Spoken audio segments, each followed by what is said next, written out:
তো হ্যালো বন্ধুরা, আজকে আমরা আবার দেখব অঙ্কের একটা শর্টকাট ট্রিক। তো দেখো, একটা অঙ্ক দেওয়া আছে, কি আছে না, কোনো টাকার বাৎসরিক 20% চক্রবৃদ্ধি সুদের হারে 2 বছরের সুদ হচ্ছে 5632 টাকা। ওই একই টাকার উপরে বার্ষিক 12% হারে 3 বছরের সরল সুদ কত? তাহলে দেখো কি বলেছে না, 20% হারে চক্রবৃদ্ধি সুদের হারে 2 বছরের সুদ। তাহলে 20% করে যদি চক্রবৃদ্ধি সুদ হয় তাহলে 2 বছরে কত হবে না, এটা আমরা জানি সাকসেসিভ কী হয় 44%। তাহলে এইটারই কি বলেছে, কত মান দিয়েছে না 5632।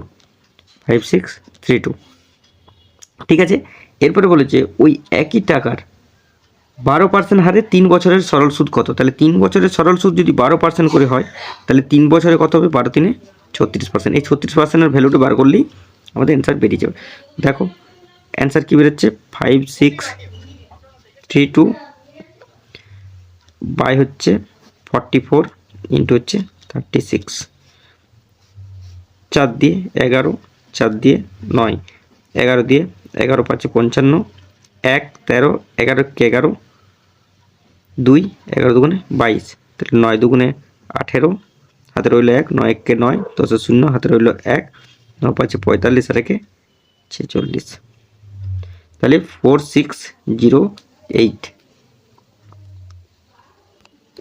তাহলে কি করলাম, আরেকবার দেখো কি বলেছে না, 20% হারে 2 বছরের চক্রবৃদ্ধি সুদ দেওয়া আছে কত, 56। তা 20% হারে 2 বছরের চক্রবৃদ্ধি সুদ কত হয় না, 20 + 20, আর ওটা সাকসেসিভের জন্য 2 + 2 × 2 মানে 4। যেটা সাকসেসিভে হয় এক্স, একটা সূত্র আছে কি না, এক্স প্লাস ওয়াই প্লাস হচ্ছে XY/100। এই সূত্রটা দিয়ে এখানে যদি 20 বস করি, এখানে 20 বস করি, তাহলে 20 20 40 আর ওই 4 44%। তাহলে 20% হারে 2 বছরের চক্রবৃদ্ধি সুদ কত না 44%। ঠিক আছে, আর ওইটারই মান কত দেওয়া আছে 5632। তাহলে আমরা আর কি বলেছে, ওই একই টাকার 12% হারে 3 বছরের সরল সুদ কত? তাহলে 3 বছরের সরল সুদ, 1 বছরে 12% হলে 3 বছরে 36%।